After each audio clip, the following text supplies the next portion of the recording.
लोकतंत्र के महापर्व लोकसभा चुनाव में इस बार जेवर क्षेत्र के रनहेरा गांव से चुनाव बहिष्कार के स्वर सुनाई दे रहे हैं। महापर्व में चुनाव आयोग और जिला प्रशासन हर व्यक्ति को मताधिकार के लिए प्रेरित कर रहा है।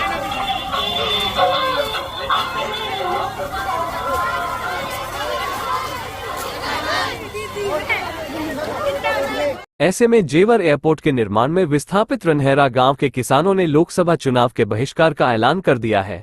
किसानों ने ऐसा निर्णय उनके मुताबिक जेवर एयरपोर्ट योजना में गई जमीन के बदले मिले कम मुआवजा राशि मिली है उसको लेकर किया है। मेरा नाम विजय सिंह है, मैं रनहेरा का रहने वाला हूं। चुनावों का बहिष्कार हमें मजबूरी में करना पड़ रहा है, क्योंकि हमारी जो वांछित जो मांगे थी या जो हमारे अधिकार से उनसे हमको वंचित किया जा रहा है और हमें झूठे वायदे कायदे दे करके हमें भटकाया जा रहा है। कई बातें ऐसी हैं कि मैं जो आपके सामने कहना चाहता हूं, कभी फर्स्ट फेज में हमारा भूमि अधिग्रहण हुआ, उनके हमारे अभी तक परिसंपत्तियों के पैसे अभी आज तक नहीं मिलने लगे, जबकि सेकंड फेज का अधिग्रहण हो चुका है।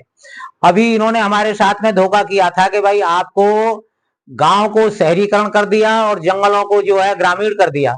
तो अगर गांव को शहरीकरण कर दिया तो गांव का शहर का जो मुआवजा उसके अनुसार हमें 2 गुना भी दिया जाए, अदरवाइज अगर गांव है तो उसका 4 गुना दिया जाए। लेकिन ऐसा इन्होंने इस तरह से नहीं किया।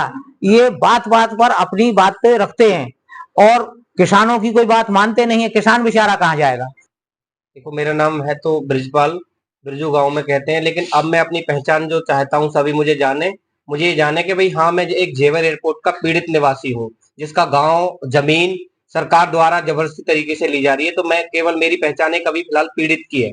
और जो आप ये बात कर रहे हैं कि भाई बहिष्कार क्यों कर रहे हैं, जेवर एयरपोर्ट का इतना नाम हो रहा है देश में कि भाई ये एशिया का सबसे बड़ा एयरपोर्ट है, विश्व का चौथा एयरपोर्ट है, लेकिन इसके जमीन अधिग्रहण और जो विस्थापन नीति है उसके जो परिणाम ये हैं कि भाई ये क्षेत्र का तो विकास हो रहा है या नहीं हो रहा, लेकिन जो उसमें प्रभावित है क्षेत्रवासियों का विनाश 100% हो रहा है। मैं उसके बताऊंगा आपको बिंदु के किस प्रकार से विनाश हो रहा है।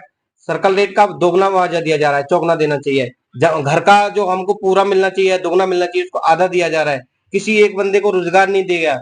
किसी सौर के जो पट्टे होते थे हमारे, जो सरकार ने ही पट्टे करे थे, उनका कोई पैसा नहीं दिया।